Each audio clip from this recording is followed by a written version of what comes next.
We'll try to create simple but delicious dishes using canned and instant foods today. Simpol, simpol. Luto na, ha. For today, I'm doing 2 dishes, starting off with a lumpia Shanghai using canned meatloaf. So here I have a can of meatloaf, and I'm not going to use it as is, but I will try to make more out of it using just 1 can. So what I will do is I will mash my meatloaf. And as an extender, diba, usually you use flour, breadcrumbs, or starch. So instead of using flour or regular starch, we are using boiled monggo. So what I do is I add our boiled monggo into our meatloaf. So yung meatiness factor, the meatiness flavor, will come from our meatloaf, and the body and the volume will come from our monggo. And we add a little bit of carrots. So it's something that's very sensible. It's creative but not going too much out of the box na. And what do we do now? We add an egg. So after we've mashed up everything, we add an egg, a little bit of black pepper, and a little bit of soy sauce. So it's very easy to do. So it's just like doing your normal lumpia Shanghai, but what we're doing, we are replacing our protein, our main meat, with canned meatloaf and boiled mung beans. And we roll like normal lumpia. And what do? We just take a spoonful of our meatloaf and monggo mixture and wrap it up. Spread it and roll. Be sure to tuck it in properly. And we have a bit of slurry, just a mixture of flour and water to seal the lumpia. Here.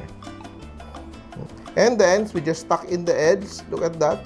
We don't have to fold, we just tuck in the ends. So it's much easier for us and very convenient to do. Look. And we heat up some oil to fry our lumpia. Yeah. We should know it's hot enough before frying our rolls. Yan.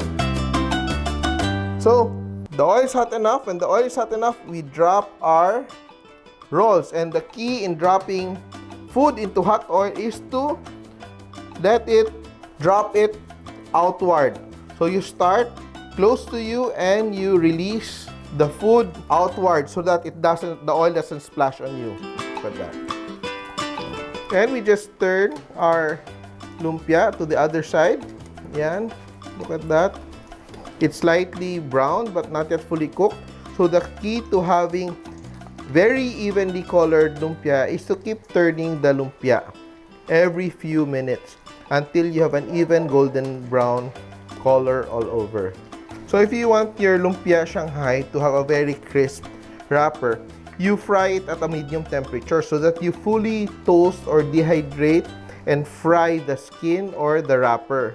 Because if you fry it at a high temperature, it turns golden right away, but there's still a bit of moisture in the lumpia wrappers.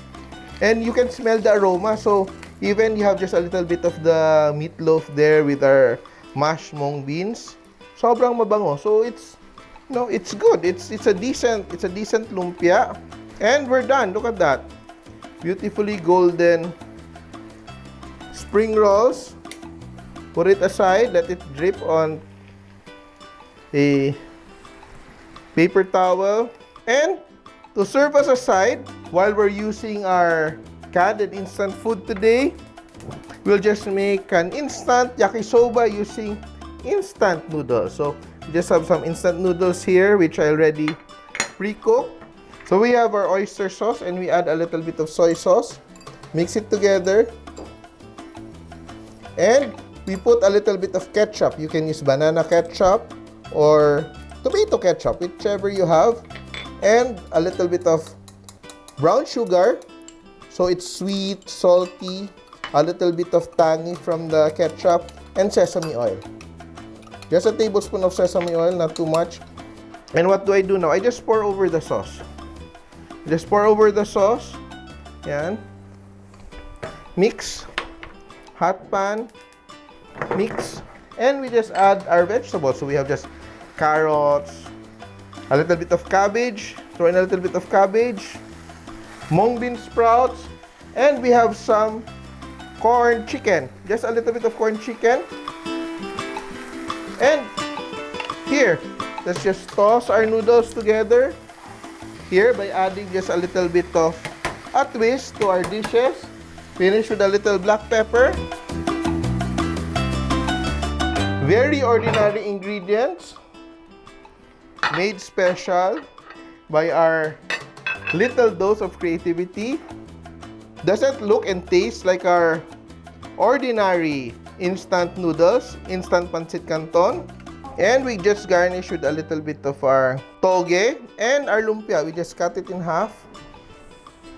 Look at that. Look at the insides.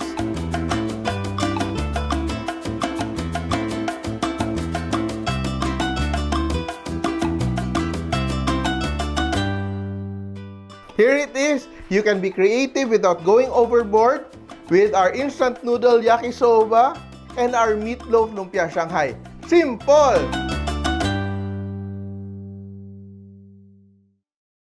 Nagustuhan niyo ba ang video na to? Please share para lalong dumaming ating mga kasimpol. And don't forget to subscribe to our Facebook, YouTube, and Instagram accounts.